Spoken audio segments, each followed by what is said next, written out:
All right, shall we get started? Okay, thanks everybody for coming to the SIG Instrumentation intro. I'm Frederic. I work at Red Hat. You can find me on Twitter and GitHub. And today, we're just going to give you a quick intro to what SIG Instrumentation does, and hopefully that will encourage you to join our meetings and participate in SIG Instrumentation.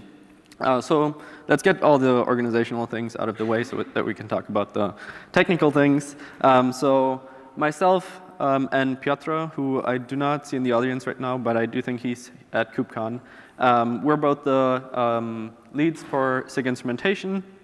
We've both been doing it. I've been doing it for a little bit over a year.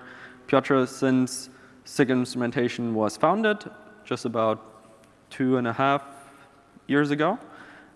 So what we do in SIG Instrumentation is we define and we kind of own the best practices for cluster observability through metrics and logging in Kubernetes. At least those are all the things that already exist in Kubernetes today. I'll also be talking about some of the things that we're currently working on and want to introduce into Kubernetes that haven't happened yet, but we're actively working towards.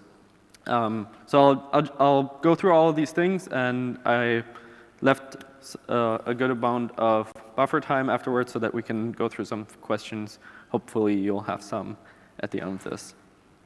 So within special interest groups in Kubernetes, I don't know if you're already aware of this, but basically, when you create a special interest group, you define what the scope of this special interest group is, and you explicitly say, these are the things that we want to work on, this is in scope, these are the things that are out of scope. And for SIG Instrumentation, we really, we don't own all of the instrumentation across the Kubernetes code base. That would be pretty messy, because instrumentation is really everybody's responsibility, right?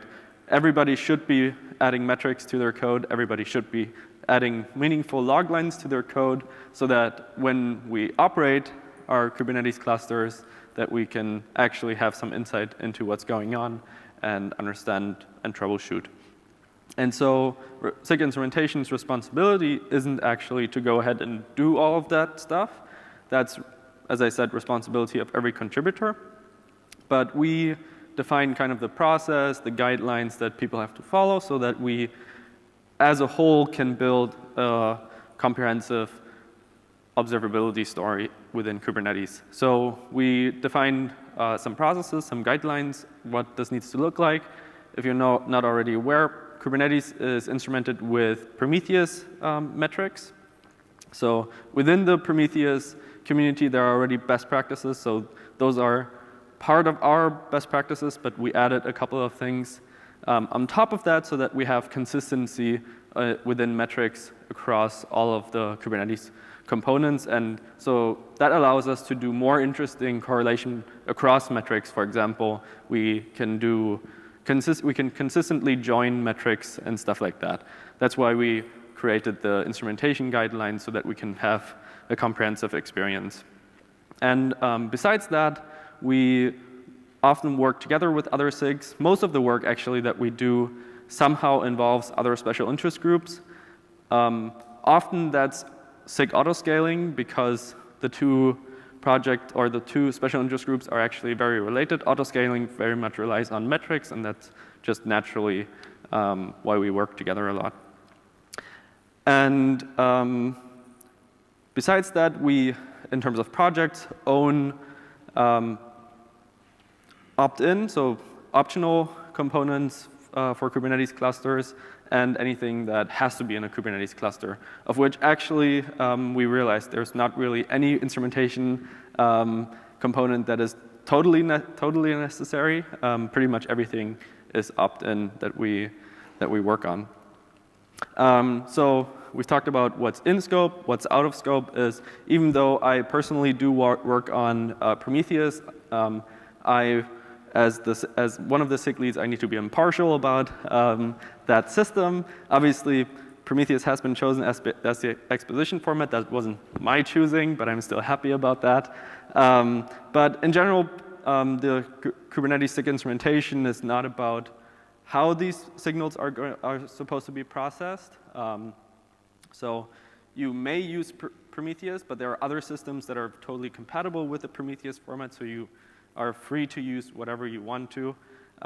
Similar with logs, you can ingest the logs that that Kubernetes produces into any system that you want. We're not making any assumption about this. And besides the logs that the Kubernetes components themselves produce, our workloads produce logs, right? And we also don't dictate what kind of structure or anything these logs have to be. We don't even own the act of writing it to the file. That's part of SIG node. But we do kind of have the responsibility. We kind of own the interface of where logs get written to, so that we can, when we do build things that pick up these logs from our workloads, like let's say like Fluentd, that we can do this in a consistent manner and that we can rely on this being stable. So now that we've talked about on a high level what we are responsible for and what we do, let's talk about some of the actual sub-projects that we work on. So probably maybe the most used one in terms of stars from our sub-projects is kube-state-metrics. If you're not already familiar with this component, it's essentially, recently people have been saying this should have always been called the Kubernetes exporter. If you're familiar with this scheme in Prometheus world, whenever there is a system that doesn't natively expose metrics in Prometheus format, then you write a shim that essentially converts whatever the raw data is into Prometheus-style metrics, and then you consume it with a Prometheus server or with any Prometheus-compatible software. So kube-state-metrics is really about taking all the numbers, all the things that, all the data that you often use when you troubleshoot with kubectl and exposes that as metrics. And so you can now not always do your kubectl get deployments and see that you have the expected replicas equal the available replicas. You can actually do this in an automated manner. So this is basically the example that I always give when I talk about kube-state-metrics. And essentially, we do this for pretty much every Kubernetes object out there. This is a really useful component. If you haven't checked it out, I highly recommend that. Actually, as a matter of fact, because Kubernetes exposes a bunch of objects, right? This component is actually a little bit performance sensitive. So large Kubernetes clusters can easily have hundreds of thousands of objects. And when you start to render that kind of text, we've actually seen megabytes of metrics endpoints output. At that point, it becomes performance sensitive. And we've done, actually, not myself, but within SIG Instrumentation, Max, who happens to be on my team at Red Hat, did a bunch of really awesome optimization work on kube-state-metrics, which vastly improved performance on all dimensions. And if you're interested in hearing more about that, he's actually doing the deep dive session for SIG Instrumentation, which is tomorrow, where he talks about pretty much all the optimizations that he did and how that improved kube-state-metrics performance. So I highly recommend checking that out if you're interested in this component. He did a really great job, and yeah, I highly recommend that. So that was the first component. The second thing that this is probably one of the reasons why we initially created SIG Instrumentation just about 2.5 years ago. We wanted to have a stable API within Kubernetes that could be used by autoscaling for any metric, but we decided to divide these into multiple responsibilities.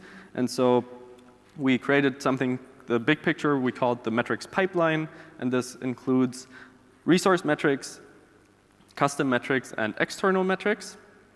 Resource metrics are basically things that all your workloads have in common. So CPU, memory, potentially there are more. They're just not part of this API yet, but potentially this could be extended in the future. The kind of technical aspect of this, if you're the extension APIs in Kubernetes are called aggregated APIs. The way that works basically is that you, with the API server, register a new API and just have the API, the actual instance of the API running in your Kubernetes cluster. And when the API server gets a request for this, it forwards that to that extension API process. And that's exactly the way that we defined this. Now, there can be a lot of different backends to this, right? Pretty much, there's probably a vast distribution of monitoring systems used in this audience even, and in the world it's even more. So what we did here is actually we didn't specify you have to use Prometheus, you have to use insert whatever monitoring system you're thinking of right now. We only defined these APIs, and if you want to use your system, then there has to be a shim, an adapter that implements this API for your particular system. And just because resource metrics are so important, we actually created a component called metrics server, which implements the resource metrics API. And basically just it's a very, very similar, very, very minimal system that just scrapes all the Kubernetes nodes, what's called the summary API, and gathers all the metrics from those nodes, stores them just in memory, only the latest samples. And when you then use kubectl top, for example, that's where kubectl top eventually gets its data through. And this is kind of at some point, we said that this is probably a required component for Kubernetes to run, but eventually we realized, actually, it kind of makes sense that even this API, and it is swappable, if we're already having, let's say, Prometheus, for example, in our cluster running, why are we having multiple systems scraping the same data, having it in memory? That's kind of a resource waste. So this kind of, our mindset changed a little bit, and we said, this is probably, even this is probably a optional component. As I said, all of this is in memory. It's only the latest sample. That's how the resource metrics API is defined. And this is not actually a SIG instrumentation project yet. We've talked about it multiple times, but there are a couple of things that we want to address. My team at Red Hat happens to work on this component. But what I just wanted to show is all of this is totally swappable, right? This happens to work with Prometheus, but there is a stack driver adapter, for example, and it's completely agnostic. And last but not least, there are the custom and external metrics APIs. These are, again, just general definitions of APIs. And the difference is that custom metrics API, they're always associated to some Kubernetes object. So you could have the queue length of some deployment, but in external metrics, you only have a namespace separating this. So this is kind of used to integrate into the tenancy model of your backend monitoring system so that you can have some amount of separation, but you need to be aware that probably whoever is using the external metrics API probably has a little bit more privilege or larger scope of access to metrics than if you were to use the custom metrics API. Now, as I said, because all of this is swappable, mileage may vary across adapters, but try out the ones for the monitoring system that you're using. And I think pretty much all of the implementations are open source, so just give people feedback. So that's pretty much all the things that we've built so far as SIG instrumentation and that we're still maintaining right now. There is actually one component that I haven't mentioned that we used to maintain called Heapster. We deprecated this component a while ago. I think I actually first mentioned this at Open Source Summit in Prague, end of 2017, I think.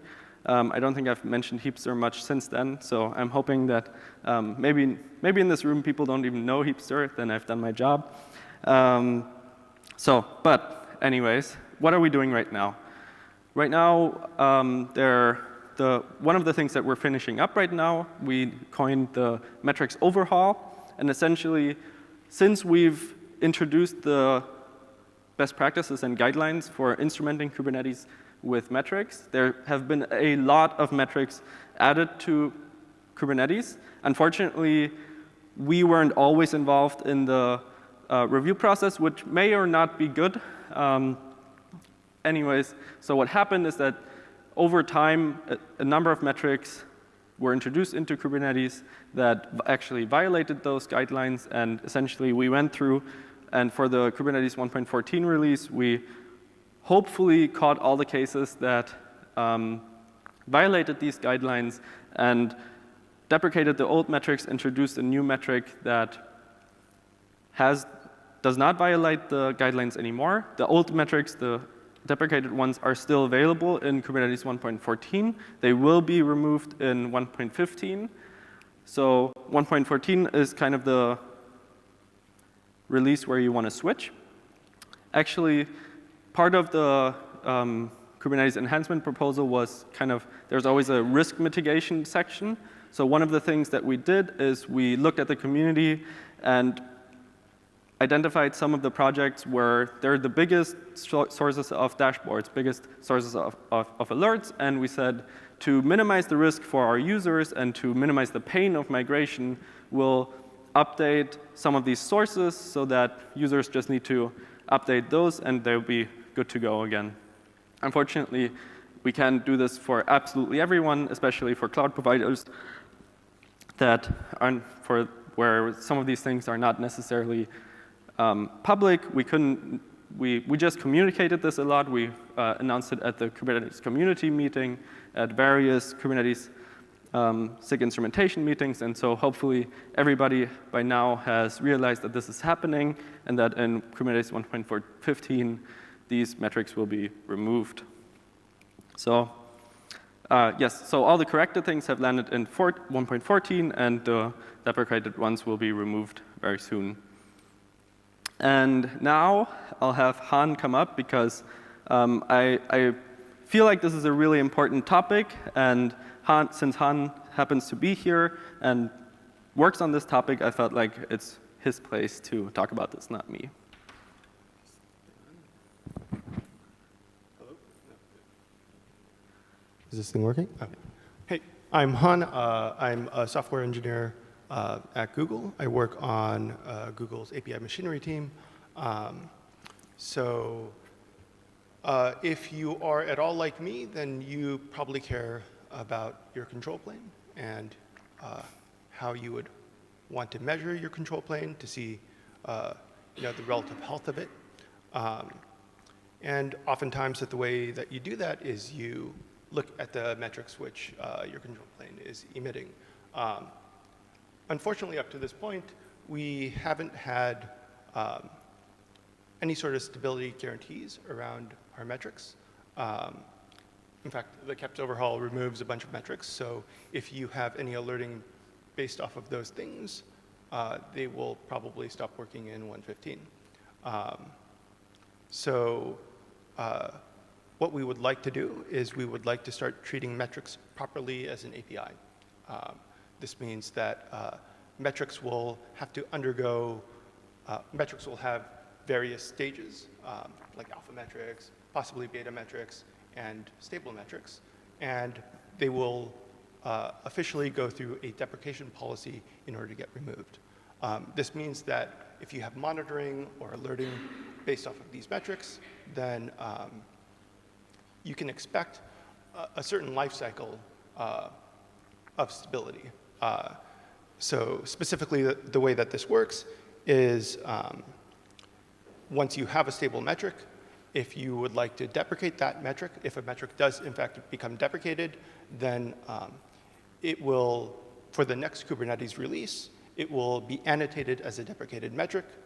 In a subsequent release, it will not appear in a metrics endpoint. This could be the API server binary. This could be a kubelet binary. This could be controller manager. But you will be able to optionally re-enable this during the deprecation period.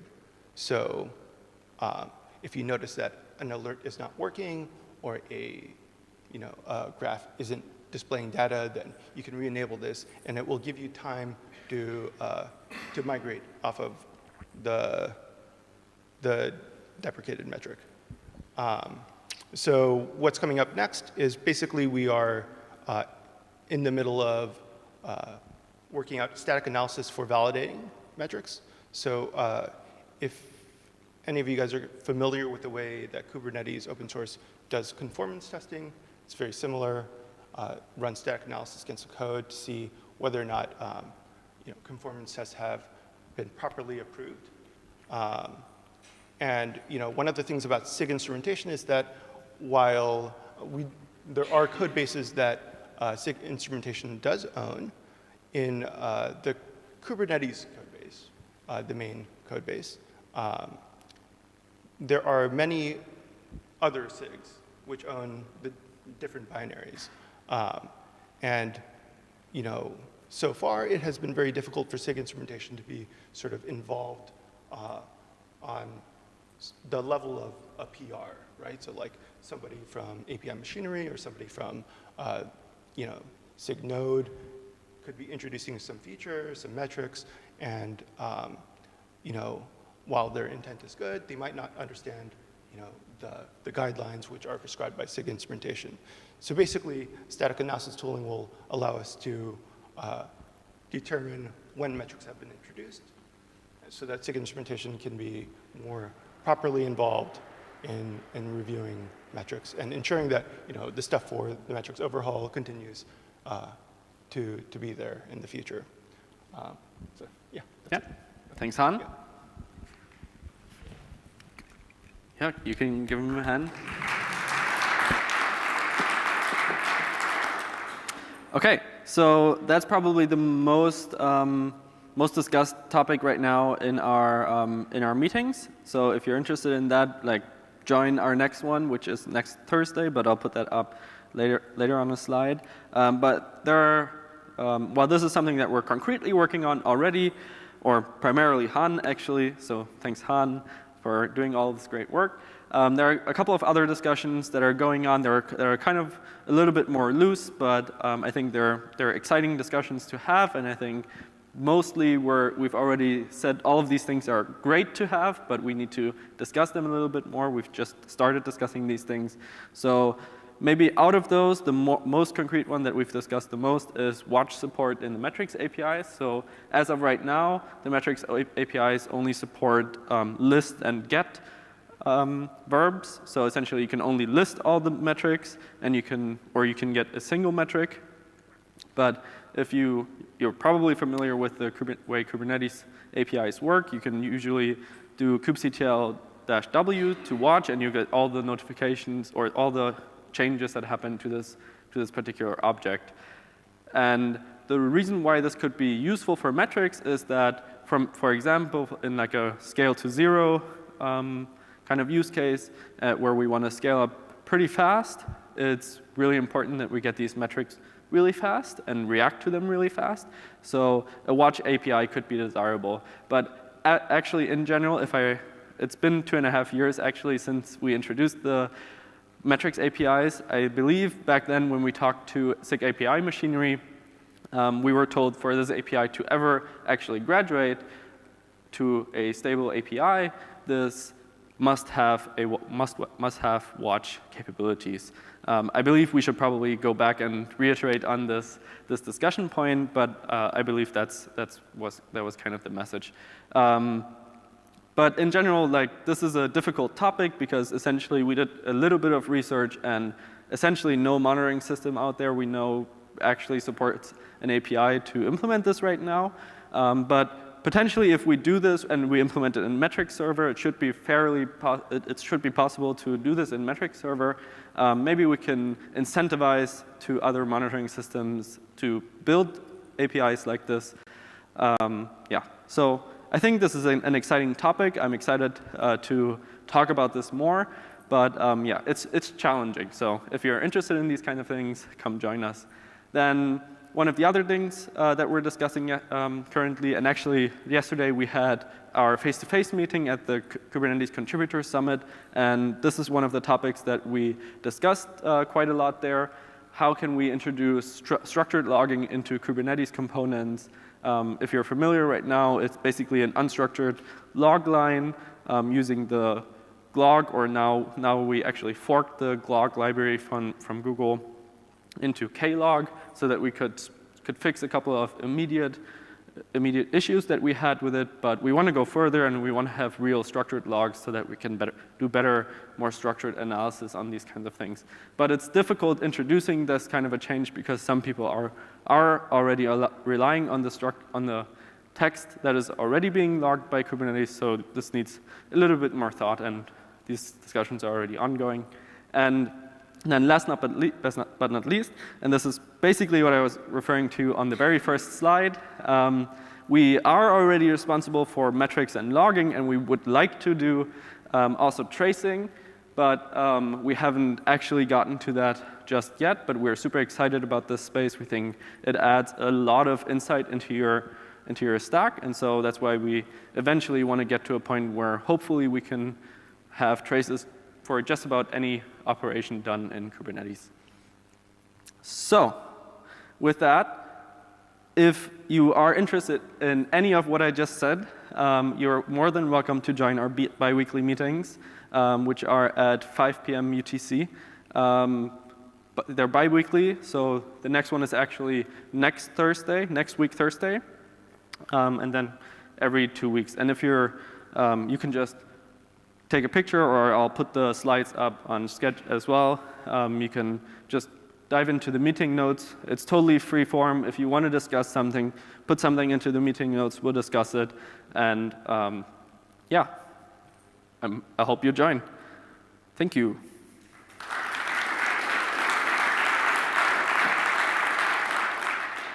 Any questions? Yes, question.